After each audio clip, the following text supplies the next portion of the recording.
In 1622, something horrific happened in Virginia, something that would change the course of history forever. A massacre, sudden, brutal, and bloody. Over 350 English settlers were killed in a single day. But what caused this tragedy? Who were the real masterminds behind it?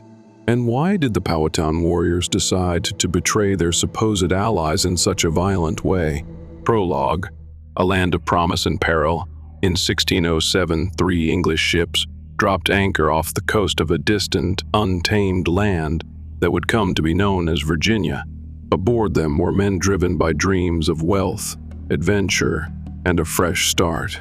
They came armed with steel, muskets, and unwavering determination, yet they were ill-prepared for the reality that awaited them. The land they stepped onto was no empty wilderness. It was home to the Powhatan Confederacy, a powerful and deeply rooted civilization. To the native inhabitants, the arrival of the English was not a mere event. It was an intrusion that would ignite an existential struggle, one that would reshape the land forever. For a time, the English and the Powhatan people maintained a fragile coexistence. The towering figure of Chief Powhatan, ruler of an expansive network of Algonquian-speaking tribes, loomed over this uneasy relationship. To him, the newcomers were both an opportunity and a threat.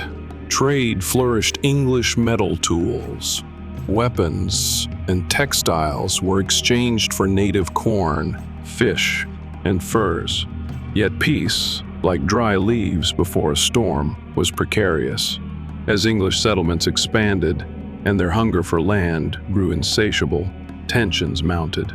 The uneasy truce was destined to collapse, and when it did, it would drown the land in blood. The spark of conflict. By 1609, the illusion of harmony crumbled. The settlers, desperate and starving, raided native villages for food. In response, the Powhatan cut off trade, condemning the English to the infamous starving time. Behind Jamestown's walls, settlers resorted to cannibalism to survive. Their numbers dwindled to fewer than 100. When reinforcements arrived in 1610, they did not come to negotiate, they came to wage war. The English waged brutal campaigns, torching villages and leaving devastation in their wake. No one was spared. A fragile peace was forced in 1614 when they captured Pocahontas, daughter of Chief Powhatan. She was baptized, married settler John Rolfe, and paraded as a symbol of unity. But her untimely death in 1617, followed by her father's in 1618, shattered any hope of lasting peace. Leadership fell to Opechancanough, Powhatan's formidable stepbrother. Opechancanough was no diplomat, he was a warrior. As a young man, he had been taken by Spanish explorers, paraded before European courts, and taught their ways. But he saw through their deception, escaping home with one unshakable truth: the outsiders could never be trusted.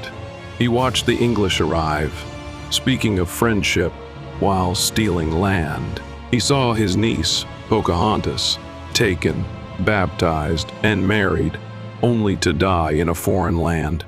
He listened to elders whisper of peace, but he knew the truth: coexistence was a lie.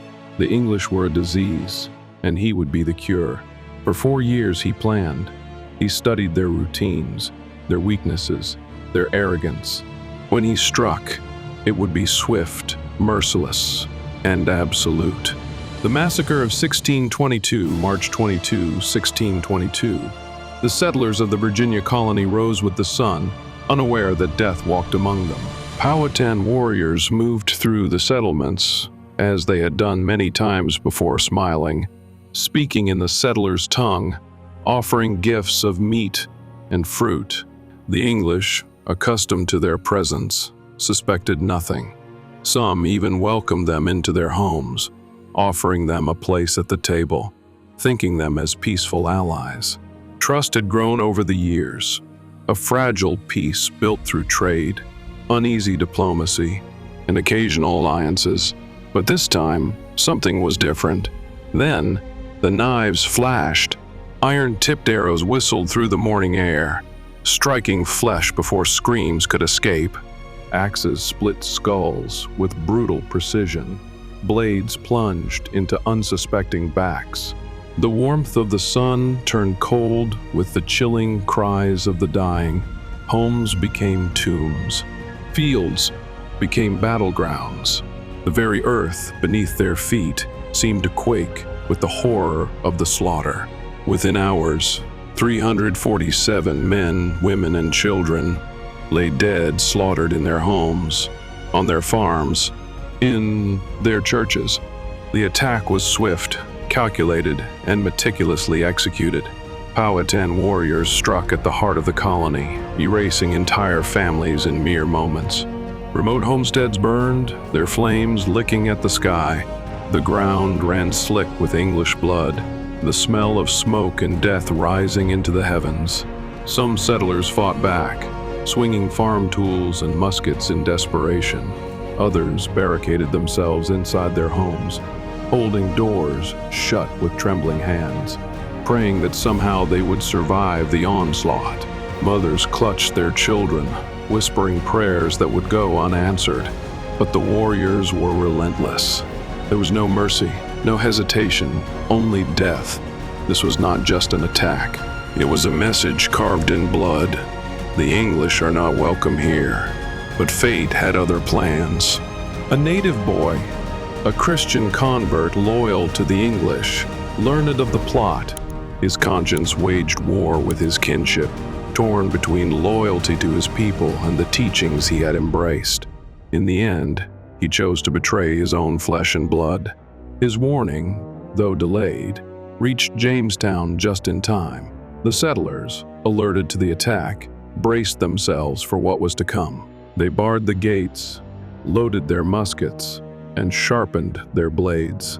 When the Powhatan warriors arrived, expecting another easy slaughter, they found themselves met with fortified walls and armed men prepared for battle.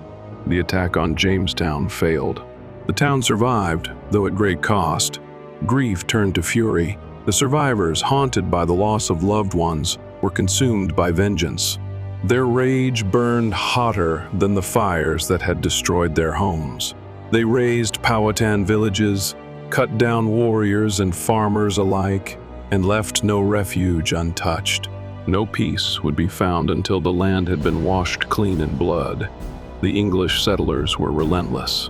The cycle of violence deepened, turning Virginia into a land of blood and fire. Families who had once traded goods and stories were now enemies, locked in a struggle for survival.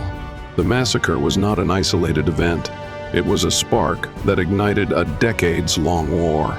What began as a single day of horror set the course for the future of the Virginia colony and the fate of the Powhatan Confederacy. The aftermath, war without mercy. Opechancanough believed his strike would cripple the English, force them to flee back across the Atlantic. It did the opposite.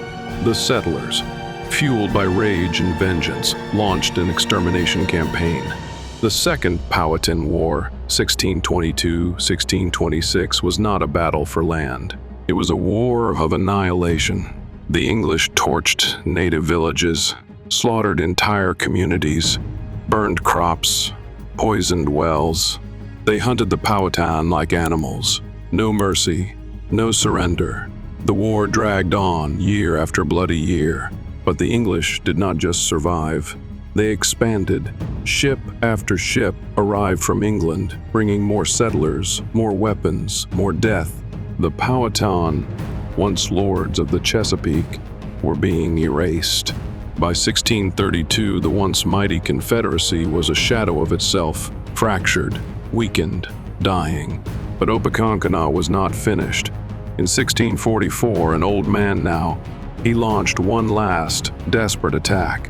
His warriors struck with precision, but the English were stronger, organized, armed to the teeth.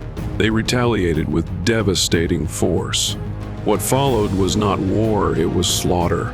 Captured in 1646, Opechancanough was paraded through Jamestown like a trophy.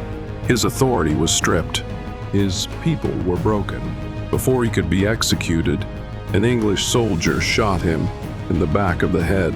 Not an act of war, an act of cruelty. With his death, the Powhatan Confederacy collapsed. Their lands were stolen, their people scattered, enslaved, or erased.